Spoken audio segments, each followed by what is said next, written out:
I know that you were preparing for the budget, and those are the days when you have to be very silent. And if Arun Jaitly has to remain silent for a couple of months, it means you must really feel the restraint. No, it's actually not only for me, but in today's environment, it's very difficult to remain silent. Because my experience has been in the run-up to the budget, the last month or 4 to 6 weeks. So whatever you speak on, because you have to be on public platforms, you have to be in parliament, so there's always a tendency to read in between the lines. And how measured you are in your words, what is in your mind somehow finds space. And therefore people start speculating. It's difficult, but I don't think there is complete silence now which is possible. So do you people just read between the lines, or they also insert between the lines? I'll tell you, there's a lot of speculation that goes on. And since I've done 3 budgets now, and I'm sure my more experienced predecessors must have gone through a greater experience, between the various media organizations, the business channels, the pink papers, the business pages of normal papers, you follow up and you'll see news items coming with almost certainty as to what is going to happen. At least you are one of the few people who knows whether something is in the pipeline or not. My own impression is that the system under which we work, some intelligent guesswork is possible, but mostly on several serious initiatives, people are way off the mark. But is it necessary to have this secrecy around the budget now? You know, this everybody hiding in finance ministry, then everything coming in sealed bags, then you have your halwa. I know you don't need much of an excuse to have halwa. I'll tell you, secrecy is not needed now. You see, there are 2 aspects of the budget. One is it's an opportunity to make policy announcements. It also gives you the direction in which we are moving. I don't think that's a part which really requires secrecy. That can be openly debated. You might as well even say that outside the budget. But budget is used as an opportunity to really indicate that direction. But then there are revenue proposals. And since revenue proposals have to become effective from a particular given day, I think the announcement has to come in a budget. There is no other way it can come. But can I say that in this budget, much more than revenue proposals, the really standout fact in terms of implications was your commitment to maintain your deficit target. That surprised the market. I think there were several things to it. Now, if you ask me, we are being able to sustain a fair amount of growth essentially amongst various factors, predominantly on public investment. So you had the onerous responsibility of maintaining that public investment, even increasing it. At the same time, you couldn't send a signal to the rest of the world that with oil prices being where they are, India claiming to be the fastest growing amongst the major economies, and at the present level of oil prices, we still can't maintain our fiscal deficit. So you had the balancing job to do. Additionally, you needed to find out where the pits are and the holes are, the gaps are, and fill them up. Agriculture, infrastructure, and so on in this area. And you had to finally finish this debate between reforms versus poor, as though the two are directionally opposite. So you had to simultaneously carry on the reform process step by step with some incremental measures. And I think it's that whole package that really makes a budget. I do remember that your predecessor, Mr. Chidambaram, in his first innings under UPA, raised securities transaction tax, and that day the markets collapsed. And he made a statement in the evening that I don't make my budget for the broker, I make my budget for the farmer. And in fact, it sort of provoked me into writing a front page editorial saying the broker and the farmer, saying what's good for the broker is also good for the farmer. So do you believe that what's good for the broker is also good for the farmer and vice versa? There are segments in India which have now almost accepted this as a sense of entitlement. And that sense of entitlement is we should either not be taxed or we should be taxed inadequately. And at times this whole philosophy, which then culminates into an entitlement, the moment you tax those segments, or the moment you take away some money from them because it may, as Arvind Subramaniam says, this is subsidy for the rich, then there's a tendency to protest. And I think eventually, the wealthier you are or your business is, everybody has to contribute. Countries are run on taxes, they can't be run without them. So describe tax subsidies for the rich a little bit. You see, I'll for example tell you, there were some obvious examples. Let's take petrol subsidy, which fortunately is no longer there. Now, who are the people using cars? Let's come to a third category of subsidy, which fortunately in the last 22 months we've significantly rationalized, the cooking gas subsidy. In my very first budget in the debate in Parliament, I told the Congress party leader, Mr. Khadke, let's first debate whether you and I are entitled to this subsidy. Now, everybody sitting in this room, I don't think there's a single person here who's entitled to that subsidy. But almost everybody was getting it the day this government was voted into power. You had a skewed up system where all of them were being subsidized. Their petrol was being subsidized, their diesel was being subsidized, their cooking gas was being subsidized. And therefore, these subsidies, as I described them, are really unquantified amounts which are given to an unidentifiable section. So you tried to touch. Now, therefore, you see, one by one, you have to address each one of them. You'll have to maintain subsidies. You'll have to maintain a food subsidy or some a fertilizer subsidy for certain section of the farmers, etc. You have to take the distribution steps as also the policy steps where the undeserving are excluded out.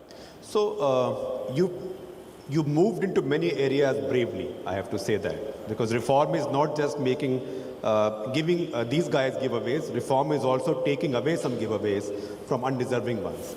But one got you into some headwinds, which is what you tried to do with Employees Provident Fund. Were you surprised by the way or that debate went in one direction? You think you could have communicated that better or sold that better? Maybe. I'll tell you what my intention has been. Last 2 years, I've been consciously using this word that India needs to become an insured and a pensioned society. Currently, our insurance levels and our pension levels, the number of people involved are inadequate, and therefore there is no sense of social security which people have. Now, as far as insurances are concerned, last year I started this small experiment of 1 rupee a month for an accident insurance. Now, it was a very token amount. You get 2 lakh rupees, but a lot of poor people in this country, for their families, 2 lakhs is big enough. And we have almost 9 to 10 crore people who've enrolled themselves for that insurance. So it's making people realize the value. 300 rupees, you get a life insurance. Now, similarly, we started some pension schemes. Now, what I intended to do, and I still believe it was a step in the right direction, it was akin to what developed societies in the world have by way of social security. Throughout your earning career, you keep depositing. And the day you retire, because people have family and social commitments, what you deposit is tax-free. 40% you get back, tax-free. The rest becomes an annuity, and you get a monthly pension, which is tax-free. Your children will inherit it, it will be tax-free. So I was for all these private sector employees, ensuring that on retirement they get a tax-free benefit And then for the rest of their life, from 60 to 85 or 88, as long as they live. Annuity returns are very low. No, but if you see, as of today, as I speak to you, this scheme, even though the EPF one has been rolled back, it still continues to exist in the National Pension Scheme. The NPS is precisely this. And the NPS return is probably one of the best that you have in the country today. And therefore, I foresee a situation over the next few years, a lot of private sector employees will, and professionals and others will start putting money into the NPS. So I have retained this benefit which I gave specially to the NPS, get 40% on retirement tax-free, the rest becomes an annuity, and I was told till recently the return was as high as 11%. Yes, but could you have explained this to people better? Because immediately people said, what happens middle class ka paisa le liya. You see, what happens is that the level of financial education in this country has still to pick up. And therefore, the level of... the other way of saying that is, that's the even way of saying it. The odd way of saying it, the level of financial illiteracy in this country is very high. Well, I'm not a journalist, so I have to ask for votes, so I have to be more polite with people. So it needs to improve a little. And I think if you see the kind of responses that different sections have, for example, I've had in the last 20 odd days to repeatedly argue that if I can see over the next few months or a year or so the GST being implemented, then is it possible for me to keep luxury goods out of GST? Obviously, it's not possible. The luxury goods must also be taxed. And day after day, I used to have members of parliament come to me, ki iska tax kam kar do, gold ka hata do, iska hata do. Now, how long can you have luxury items outside the taxation system? Now, if elementary things like this have to be explained to people, I think what we also need in our communication is to explain it the right way. Take, for example, small savings. The current debate is on. Now, you had a particular rate when inflation was 10 and 12% during UPA. Today, with inflation down to 5%, you have to really measure the return that you are getting.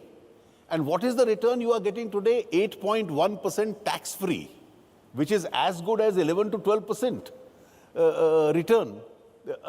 Where in the world do you get that kind of a return? Not for nothing are we a country of freedom fighters. We want everything free.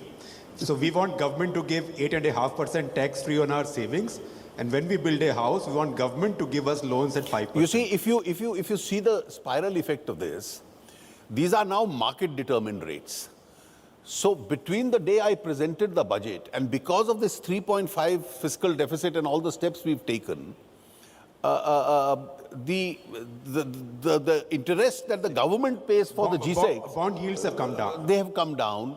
And therefore, every state government will have more money in its hand. The central government will have more money in its hand because interest rates have come down. And this is all, and mind you, on all these small savings, even as I speak to you today, I give about 12,000 crores of subsidy for it. So the senior citizens get a 1% subsidy, the PPF gets a 0.25% subsidy, the girl child gets a 0.75 subsidy. So all that is still being given to maintain that. So I think we need to have a discourse where people realize that eventually both the borrowing rates from the banks have to come down, as also the rates at which people get for their deposits will come down. You will have other important products and instruments developing where people will have to make a choice of bigger assets. So have you been able to sell this adequately? Because again, the same thing is building up. The government, one way or the other, left hand side to right side, they'll steal our provident fund.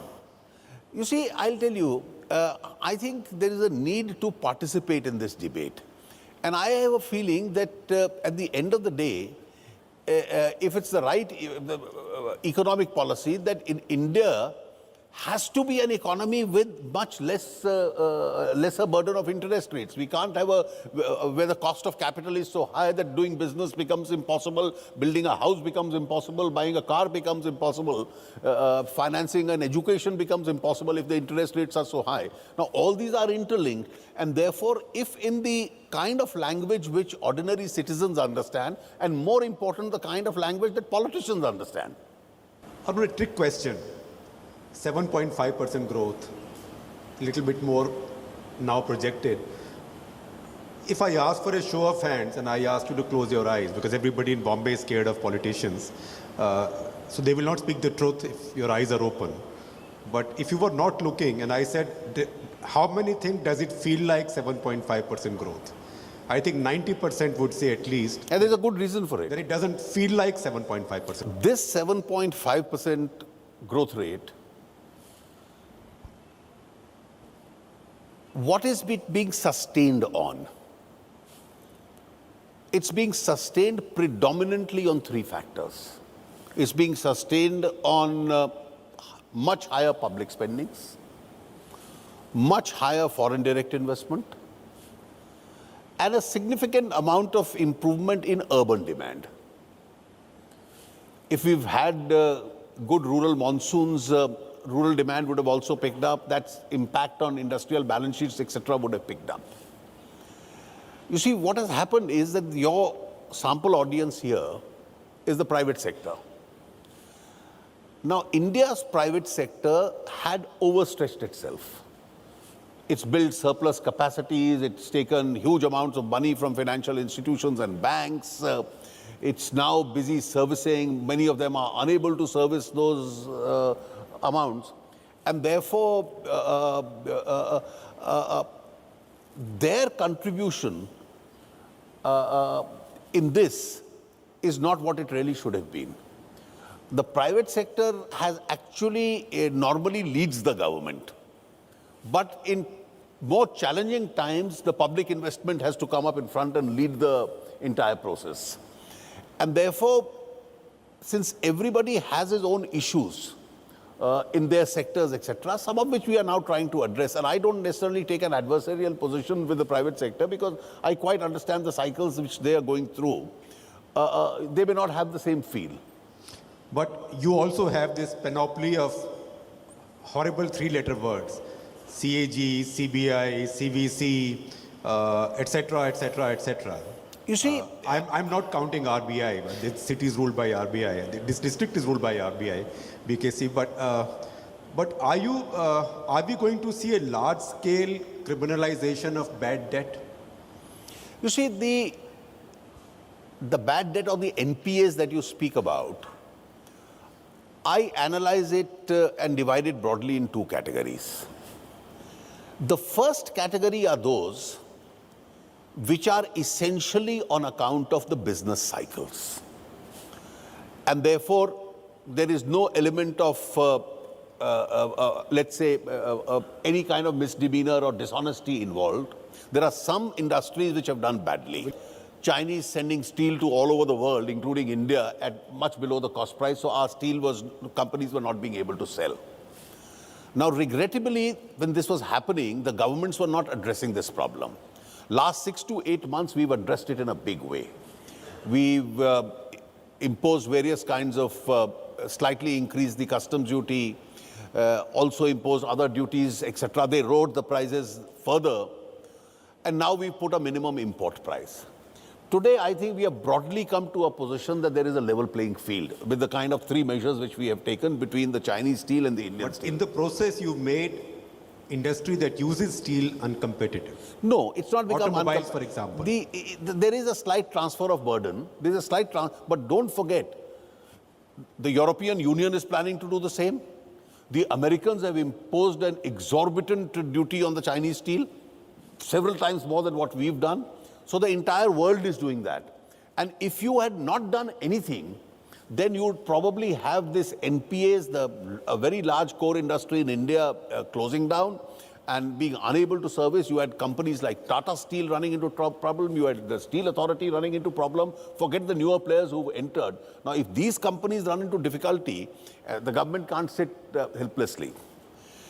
You've then had, let's say, a major sector, the highways, which was at one stage a booming sector. And I regret to say the UPA left behind a completely paralyzed sector. Now, 2 continuous years of putting in a lot of public money, I think the sector has revived.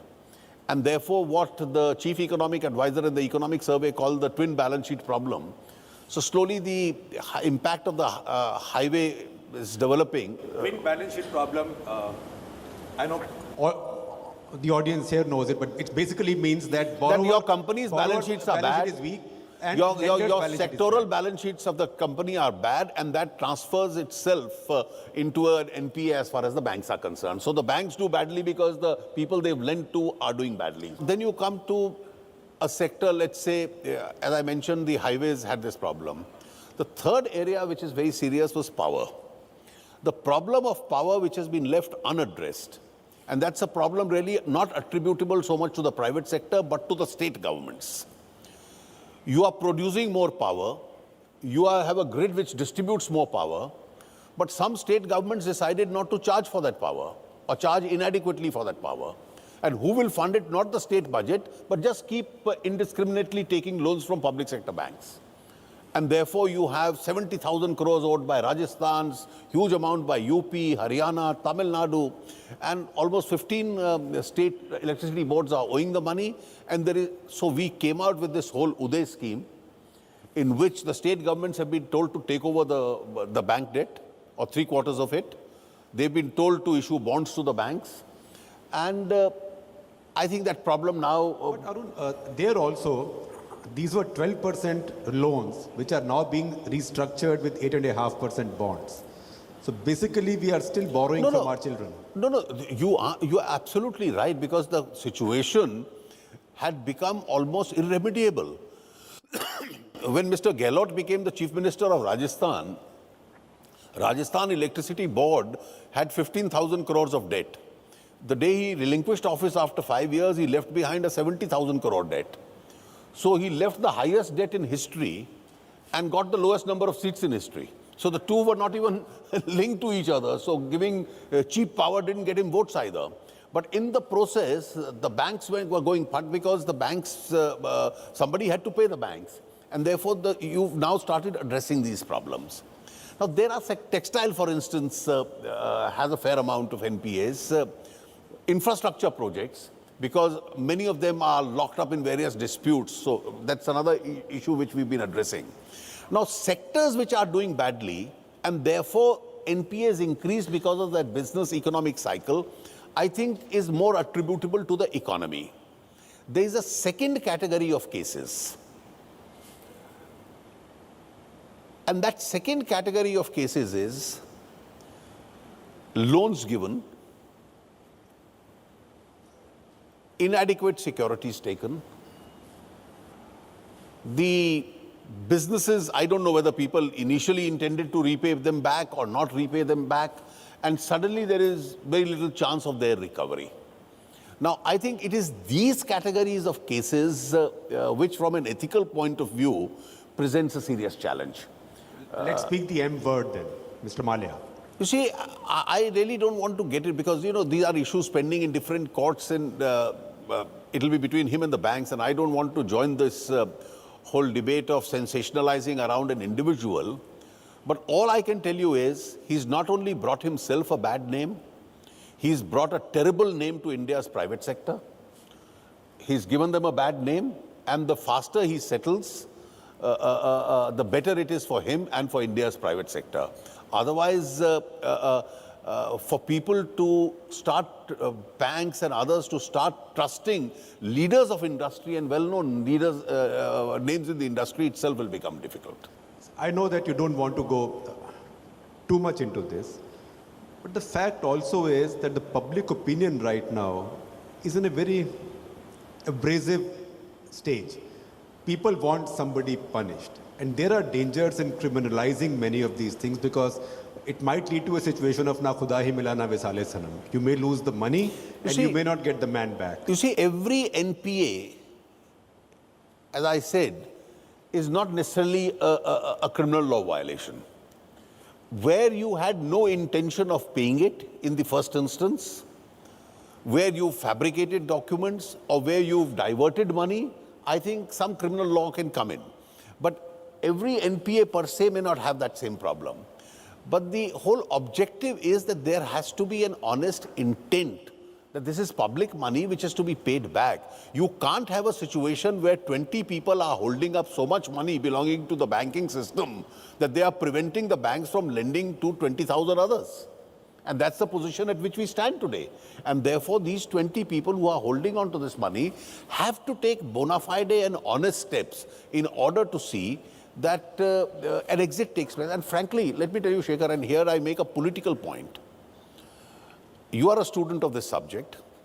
When steel, infrastructure, highways, sugar, textiles, state discoms, when all these for the last few years were going into the red,